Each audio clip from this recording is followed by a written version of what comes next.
Hi guys, நான் தான் உங்கள் ரமி ரைடர். இப்போ நம்ம எங்கே இருக்கோம் அப்படின்னு பார்த்தீங்கன்னா கோயம்புத்தூரில் தாங்க இருக்கோம். எதுக்கு வந்தோம் அப்படின்னு தானே கேட்குறீங்க. அப்படியே நான் காட்டுறேன் பாருங்கள். இப்போ பாருங்க, இந்த செடியை எடுத்துகிட்டு போகிறதுக்காக தான் இப்போ வந்து நேற்று நைட்டு நம்ம ட்ரெயின் ஏறி இப்போ வந்து நம்ம ஏசி பஸ்ஸில் வந்து சேஃபாக எடுத்து போயிட்டுருக்கோம். ஆனால் செடிக்கு ஏசி வச்சு கொண்டு போகிற முதல் நம்மள தானே இருக்கும். ஆமாங்க, ஏன்னா வெயில் வந்து ரொம்ப ஜாஸ்தியாக இருக்குது. அதனால் இதில் பார்த்தீங்கன்னா ஒரு 8 செடி இருக்குங்க. அது வந்து டேமேஜ் ஆகாமல் இப்போ வந்து கோயம்புத்தூர்லேருந்து நம்ம வந்து திருவாரூருக்கு வந்து சேஃபாக எடுத்துகிட்டு போக போகிறோம். அதுக்காக தான் இப்போ வந்து கோயம்புத்தூர் வந்திருக்கோம். இது என்ன செடின்னு சொல்லவே இல்லையே நீ. ஆனால் நீயே சொல்லிவிட அப்படியே. இது கோத்தகிரியிலேருந்து சீடு, அதாவது நம்ம சாப்பிட்டு போட்ட ஆம்லா நெல்லிக்காயிலேருந்து நான் கஷ்டப்பட்டு நட்டு முளைக்க வச்ச செடி.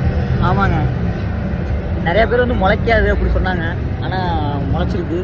அதை வந்து நம்ம சேஃபாக எடுத்துகிட்டு போய் நம்ம வீட்டில் வைக்க போகிறோங்க. ஓகே, இந்த வீடியோ உங்களுக்கு பிடிச்சிருந்தா மறக்காமல் லைக், ஷேர், கமெண்ட் பண்ணுங்கள். இன்னும் நம்ம சேனலை சப்ஸ்கிரைப் பண்ணலாம், மறக்காமல் சப்ஸ்கிரைப் பண்ணுங்கள். அப்போ தான் நம்ம போடுற ஒவ்வொரு வீடியோவும் உங்களுக்கு நோட்டிஃபிகேஷன் வரும். பாய்.